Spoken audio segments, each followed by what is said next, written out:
আসসালামু আলাইকুম। আজকে অনেক দিন পরে আমার বাগিনাকে নিয়ে আমি ঘুরতে বের হলাম। এই যে দেখা যায় এটা একটা high school, Jamaica high school. এখানে ৫টা হাই স্কুল আছে। অনেক সুন্দর। আর এই যে বাড়িগুলি দেখেন, এই বাড়িগুলি অনেক দাম। এখানে বাড়ি কেনা মানে হরিণ জবাই করা আরকি। সরি হরিণ কোরবানি করা এরকম। আর আজকে ওয়েদারটা অনেক ভালো। অনেক সুন্দর একটা ওয়েদার।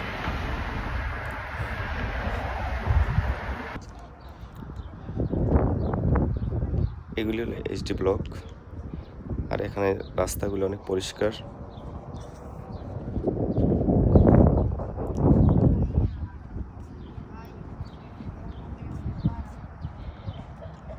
এই যে বাচ্চা তারা আব্বুর সাথে খেলে বাসায় ফিরে যাচ্ছে। একটা স্প্যানিশ বাচ্চা। আর এখন গাছের কোনো পাতা নেই। কিছু পরিবার কিছুদিনের ভিতরে সমস্ত গাছ সবুজ হয়ে যাবে। আর ওই যে বাড়িগুলি অনেক দামি বাড়ি।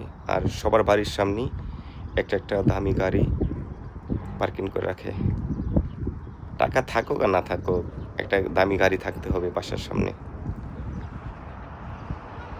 আর এমনিতে সবারই টাকা আছে, তবুও সবাই তাদের একটা শখ, একটা গাড়ি, একটা বাড়ি। বাড়িগুলো সুন্দর। Zebra cross. এই যে আরেকটা হাই স্কুল।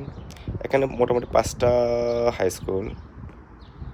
যদি আপনার ছেলে মেয়ে ভালো লেখাপড়া করে, যে চয়েসে পড়ে, তাহলে যে কোনো একটা স্কুলে পড়তে পারবে আর কি। এটা আপনার লটারির মাধ্যমে। যদি আপনার সিট এখানে থাকে তাহলে আপনার এখানে পড়বে, আর যদি সিট অন্য জায়গায় চলে যায় তাহলে বাসায় এখানে থাকলেও আপনার অন্য জায়গায় চলে যেতে হবে। আর এই রাস্তা দিয়ে আমরা হাইটা ঈদগাহ মাঠে যাই। আসলে খেলাটা ঈদগাহ মাঠে। অনেক বাচ্চা কাচ্চা সেখানে খেলাধুলা করে। মিডল ইস্টে অনেক পোলাপান আছে, তারাও সেখানে বল খেলে। আমাদের বাঙালি ভাই আছে, ইন্ডিয়ান আছে, পাকিস্তানি, মেক্সিকান, সব দেশের লোকই আছে। বা কোনো মারামারি হয় না, সবাই যার যার অধীনে খেলা করে। আর এখানে মানুষ সব হলো অনেক ফ্রেন্ডলি। এই যে আমার বাগিনা সুমন ভাই, তারা প্লেস খুঁজছে। এটা আমাদের ঈদগাহ মাঠ, এখানে আমরা ঈদে নামাজ পড়ি। মাঠটা অনেক বড় মাঠটা। প্রায় ২০,০০০ মানুষের মতন ক্যাপাসিটি আছে মাঠের। একসাথে সবাই নামাজ পড়তে পারে।